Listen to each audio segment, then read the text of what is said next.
Ho, ho, ho, mėly vaikučiai, senelio pasakaitė jau skuba greičiau pas jūs. Pasakaitė dovanoja žurnalas Vakaro žvaigždelė, o pasakaitė parašė Rūta Grincevičiūtė Dagelė. Tęsėme, klausomės, kuomgi baigėsi piktameno valdymas.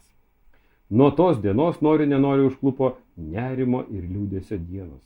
Gyventojai nebenorėjo šypsotis, o svajonės stovėjo lyg kareiviai prie linguojančių hamako. Retkarčiais kuriai nors nusičiaudėjus, tuoj prisistatydavo naujojo valdovo piktameno policija, čiupdavo pūkuotą kamuoliuką už pakarpos ir ratotų metalinių narvų nuveždavo kažkur toli. Taip viena po kitos svajonės buvo ištremtos nežinia kur. Piktamenas buvo blogas Geručio brolis. Jis niekad nenorėjo, kad kas nors svajotų. Spalvoti namai ir auksiniai keliukai jam patiko, bet tiem žinai laimingi gyventojai, nuo tokių jam pikčiospodis šoktelėdavo iki 220. Skelbiu įstatymą, draudžiantį maitinti pūkuotus kamuoliukus. Kas taip darys, bus išvežtas toliau už toli. Svajonėms nebegalima išsipildyti.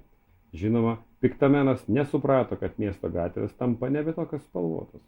Jis liepė savo policininkams pienių nuovirų išdažyti namų sienas. Bet kad ir kiek tepė, niekas nepadėjo. Šalis tapo pilka. O gyventojai turėjo dirbti nuo ryto iki vakaro. Pavadinimas nori buvo ištrintas, vietoj jo buvo pakabintas liūdim dirbam. Piktamenas elgė kiekvieną praeinantį ir dar piktdžiugiškai šaipydavosi iš tų, kurie ilgėdamasi svajonių verkdavo. Svajūnė, kai tik pasigirdo žinios apie piktameną, suprato, kad tipitį reikia paslėpti. Spintoje tarp kojinių ir marškinių mėlynas padarėlis be garselio kiurksojo visą dieną, iki mergaitė grįždavo. Kai pasiilgau tavęs, noriu valgyti, kur taip užtrukai? Išsiropščia tipitį, atsisėda šalia svajūnės ir laukia maisto dozės. Mergaitė tyliai į plaukuotą ausytę pasako anekdotą, o vakare abi nusipraususios svajūnė ir tipitį guldavo kartu į lovą ir iki ryto miegodavo. O vakare abi nusipraususios svajūnė ir tipitį guldavo kartu į lovą ir iki ryto miegodavo išsišiepusios. Apie tai žinojo visi, išskyrus piktameną ir jo policiją. Gyventojai saugojo šią paslaptį, nes tikėjo, kad būtent tipitį išgelbės jų šalį. Leiskime svajūniai svajoti. Te auga tas mažas pūkočiukas. Kartą svajūnė grįžus ir pravėrusi kambario duris pamatė, kaip tipitį malosi jos lovoje. Tokia didelė, toj ims ir pakils. Ar išprotėjai?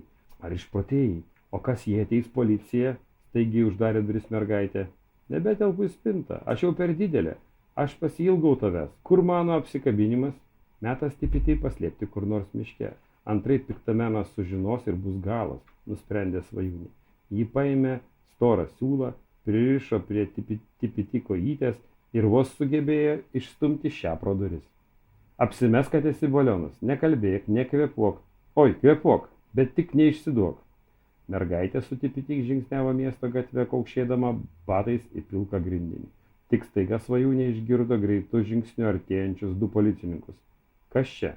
Iš kur jį gavai? Ar tik tai ne tavo svajonė? Ne, čia... Žodžiai įstrigo gerklėje ir svajūnė pajuto, kaip jai susuko pilvą. Čia yra dovana jo didenybei. Policininkai rimčiausiais veidais nužingsniavo toliau. Oi, išsisukome. Vos kvapą gaudė svajūnė ir pati nepastebėjo, kaip švelniai apkabino tipitį. Bet kasgi ten? Piktamenas pamatė šį vaizdą ir pradėjo piktai rėkti. Policija! Greičiau suimkit čia nusikaltėlę! Mergaitė nejučiamis paleido siūlą su tipitį. Iš baimės užsidengė akis. O plaukuotas kamuoliukas dar sykį mostelėdamas spėjo švelniai paliesti svajūnį į skruostą ir to visiškai užteko, kad jį imtų ir išsipildytų. Užaugo tipitį iki reikiamo dydžio. Pakilo aukštai, vos buvo galima ją įžvelgti. Paskutinį kartą nusikvatojo ir tada išsipildė. O kaip išsipildo svajonės? Ogi sproksta ir iš jų pažyra tuzinas spalvotų lašelių. Jie krenta iš dangaus it kibirkštėlės ir šokinėja nuo vieno stogo ant kito, palikdami spalvotą dėmę. Po akimirkos visos gatvės, namai ir net palikti džiūti skalbiniai tampa spalvoti. Kas tik gali, rankomis gaudo kibirkšteles.